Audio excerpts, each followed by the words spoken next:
Hello everyone, I wanted to talk about the Mrs. Meyer's Clean Day Room Freshener. This is non-aerosol and made with essential oils.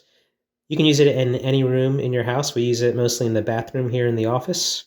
This is a basil scent and it's non-aerosol made with essential oils.